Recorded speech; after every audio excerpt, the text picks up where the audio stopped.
امریکی صدر Joe Biden صدارتی الیکشن کی دور سے دستبردار ہو گئے۔ جو بائیڈن نے کہا کہ فیصلہ پارٹی اور ملک کے بہترین مفاد میں ہے۔ صدر کی حیثیت سے خدمات انجام دینا میری زندگی کا سب سے بڑا احساس تھا۔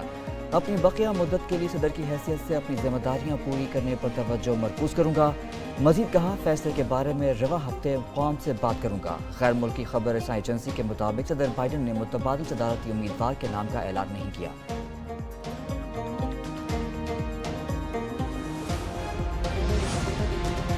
صدر جو بائیڈن پر ڈیموکریٹ پارٹی کی طرف سے دستبرداری کے لیے شدید دباؤ تھا۔ امریکی صدر کی اپنی پارٹی ہی خلاف کھڑی ہوئی۔ وائٹ ہاؤس کے باہر ڈیموکریٹس نے جو بائیڈن کے خلاف احتجاج کیا۔ جو بائیڈن کے دستبردار نہ ہونے پر ڈونرز نے فنڈز روکنے کی دھمکی بھی دی۔ امریکی نائب صدر کمالا ہیرس کو فنڈز اکٹھا کرنے میں مشکلات کا سامنا تھا۔ ڈیموکریٹس کی اکثریت نے کمالا ہیرس کو بہترین صدارتی امیدوار قرار دیا۔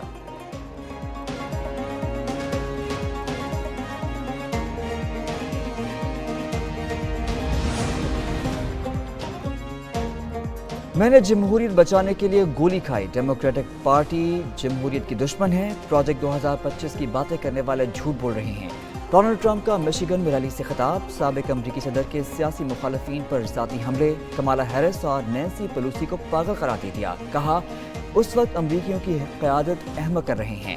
سابق امریکی صدر کی سیکیورٹی اداروں پر بھی تنقید۔ بولے، کوئی شخص چھت پر کیسے چڑھا، اس کے بارے میں پتہ کیوں نہیں چلا۔ تحریک انصاف آج چیف الیکشن کمشنر اور 4 ممبران کے خلاف ریفرنس دائر کرے گی۔ سپریم جوڈیشل کونسل سے چیف الیکشن کمشنر سکندر سلطان راجہ اور 4 ممبران کو عہدے سے ہٹانے کا مطالبہ کیا جائے گا۔ بانی پی ٹی آئی نے بیرسٹر علی ظفر کو الیکشن کمیشن کے خلاف ریفرنس دائر کرنے کی ذمہ داری سونپ دی۔ ریفرنس میں پی ٹی آئی سے بلے کا نشان چھیننے، لیول پلینگ فیلڈ نہ ملنے، عام انتخابات مقررہ وقت پر نہ کرائے جانے کو جواز بنایا جائے گا۔ سپریم کورٹ کے فیصلے کی غلط تشریح کا حوالہ بھی دیا جائے گا۔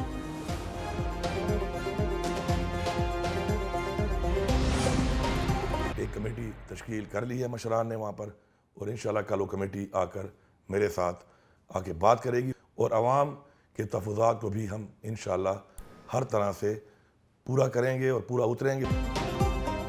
بنو واقعے پر مشیران نے معاملات نمٹانے کے لیے کمیٹی تشکیل دے دی۔ مل بیٹھ کر معاملات حل کی جانب لے جائیں گے۔ کمیٹی ممبران آج وزیر اعلیٰ ہاؤس آئیں گے۔ وزیر اعلیٰ خیبر پختونخوا علی امین گنڈاپور کا کہنا ہے کہ بنو کے عوام کے تحفظات دور کریں گے۔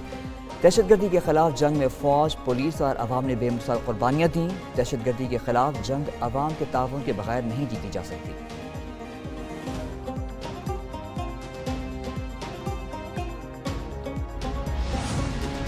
یہ وہ لوگ ہیں جو ہمیشہ لاشوں کی تلاش میں رہتے ہیں۔ 9 مئی کا واقعہ بھی جو ہوا، اور اس کے ساتھ کیا بیانیہ تھا؟ بیانیہ یہ تھا کہ لوگوں کو لڑوا دو فوج سے۔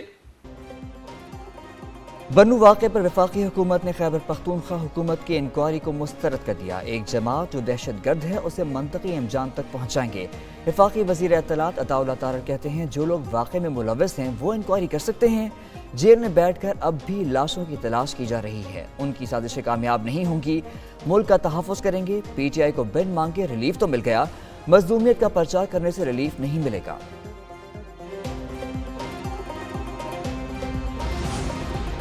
سو کالڈ منصف نے ایک سازش کر کے پی کے ایل آئی کو تباہ کرنے کی بھرپور کوشش کی۔ 50 لاکھ روپیہ فی مریض جگر کی پیوند کاری یا اس کے علاج کے لیے خرچ ہوتا تھا۔ غریب آدمی کا علاج 100% فری ہوگا۔ عوام کی ترقی پر سیاست نہیں کرنی چاہیے۔ نام نہاد منصف نے سازش کر کے پی کے ایل آئی کو تباہ کرنے کی کوشش کی۔ اس وقت کی حکومت نے اسپتال کے بورڈ کو ختم کیا۔ وزیر اعظم شہباز شریف مخالفین پر برس پڑے۔ تقریب سے خطاب میں بولے، 6 ماہ میں لوڈ شیڈنگ ختم کرنے کی بات پر میرا مذاق اڑایا گیا۔ نواز شریف کی قیادت میں ملک کو بحرانوں سے نکالا۔ معاشی سیاسی استحکام ہوگا تو میڈیکل کمپلیکس 1 سال میں مکمل ہو جائے گا۔ وزیر اعظم نے اسلام آباد میں جناح میڈیکل کمپلیکس کا سنگ بنیاد رکھ دیا۔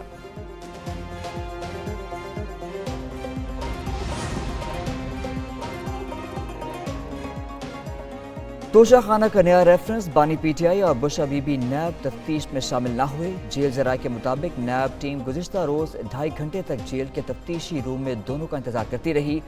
جیل انتظامیہ نے بانی پی ٹی آئی اور بشا بی بی کو متعدد پیغام بھجوائے۔ پیغامات کے باوجود دونوں تفتیشی ٹیم کے سامنے پیش نہیں ہوئے۔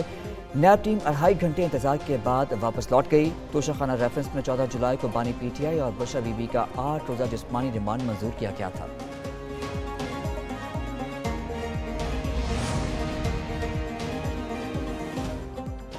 وطن عزیز کی سیاست نے 75 سال میں بے شمار حادثات کو جنم دیا۔ وزیر دفاع خواجہ آصف کا ٹویٹ لکھا، غیر جمہوری سیٹ اپ بنتے رہے جو انتخابات کی پروڈکٹ نہیں ہوتے، کبھی وہ بظاہر انتخابات کے انعقاد اور کبھی غیر معینہ مدت کے لیے ہو جاتے ہیں۔ ان حادثاتی حکومتی سیٹ اپ نے کئی سیاستدانوں، ٹیکنوکریٹس اور بزنس مینز کو جنم دیا جو ہر وقت کسی حادثے کے انتظار میں شیروانی سلوا کے تیار بیٹھے ہوتے ہیں۔ جرمنی میں افغان شرپسندوں کا پاکستانی قونصل خانے پر حملہ، پرچم کی بے حرمتی بھی کی۔ واقعہ جرمنی کے شہر فرینکفرٹ میں پیش آیا۔ افغان شہریوں نے پاکستانی قونصل خانے کی عمارت پر دھاوا بولا، پتھر بھی برسائے۔ 8 سے 10 افراد نے قونصل خانے میں داخل ہونے کی کوشش کی، پولیس نے 2 کو حراست میں لے لیا۔ ویڈیوز کی مدد سے دیگر شرپسندوں کی تلاش جاری۔ پاکستانی سفارتی حکام نے معاملہ جرمن وزارت خارجہ سے اٹھا دیا۔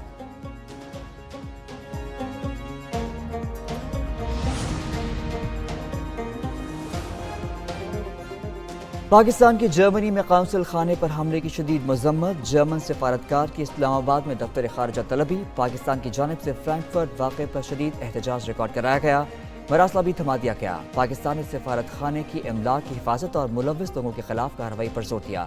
جرمن سفارتکار کی جانب سے پاکستانی سفارتی املاک اور حکام کی ہر ممکن حفاظت کی یقین دہانی۔ بنگلہ دیش کی سپریم کورٹ نے کوٹا سسٹم بحالی کے فیصلے پر عمل درآمد روک دیا۔ ہائی کورٹ نے گزشتہ ماہ سرکاری ملازمتوں میں کوٹا سسٹم کو بحال کیا تھا۔ طلباء کا ملازمتوں میں کوٹا سسٹم کے خلاف احتجاج، حکومت نے کرفیو میں آج تک توسیع کر دی۔ مظاہرین کو دیکھتے ہی گولی مارنے کا حکم برقرار، فوج کے سڑکوں پر گشت جاری، مواصلاتی black out, internet, text message اور اوورسیز ٹیلی فون کال سروس بھی معطل۔ جھڑپوں میں اب تک 130 سے زائد افراد ہلاک ہو چکے ہیں۔ ادھر امریکہ نے اپنے شہریوں کو بنگلہ دیش کا سفر نہ کرنے کی ہدایت کر دی۔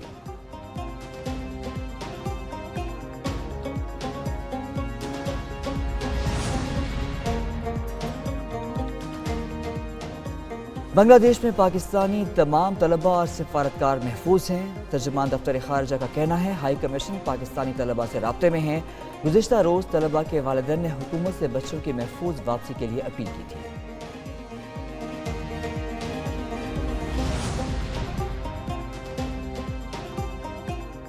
تحریک انصاف سے مذاکرات کے لیے قائم JUI مذاکراتی کمیٹی کی مولانا فضل الرحمان سے ملاقات، مذاکراتی کمیٹی کے چیئرمین سینیٹر کامران مرتضیٰ اور دیگر ملاقات میں شریک۔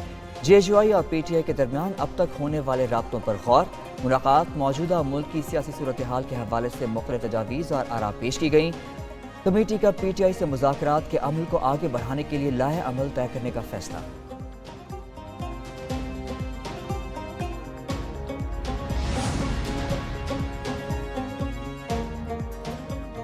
مولانا فضل الرحمان PTI سے اپنا انتقام لے رہے ہیں۔ گورنر خیبر پختونخوا فیصل کریم کنڈی کا مانسہرہ میں ورکر کنونشن سے خطاب، کہتے ہیں JUI کی زیادہ تر نشستیں KP میں ہیں، ان کا مینڈیٹ PTI نے چوری کیا ہے۔ علی امین گنڈاپور کے حد تک عزت کے نوٹس کی کوئی حیثیت نہیں، چیلنج دیتا ہوں اپنے دور حکومت کے 10 سالہ کارکردگی پر مجھ سے مناظرہ کر لیں۔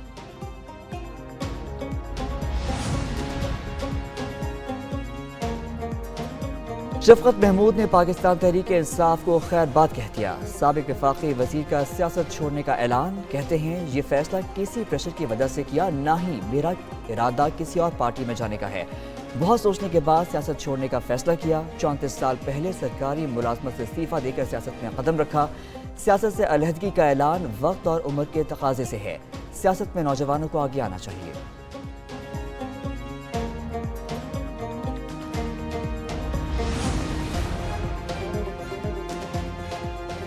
مسلم لیگ نون کے رہنما ایک ایک کر کے پارٹی چھوڑنے لگے، شاہد خاقان عباسی، مفتاح اسماعیل کے بعد ڈاکٹر آصف کرمانی کا بھی پارٹی سے علیحدگی کا اعلان، کہتے ہیں نواز شریف صاحب سب اچھا نہیں ہے، کافی عرصے سے خود کو پارٹی کی سیاسی معاملات سے علیحدہ کر چکا تھا، عوام مہنگائی اور بجلی کے بلوں سے مر رہی ہے، خوشامدی ٹولہ سب اچھا کی گردان کر رہا ہے، تفصیلی بیان جلد جاری کروں گا۔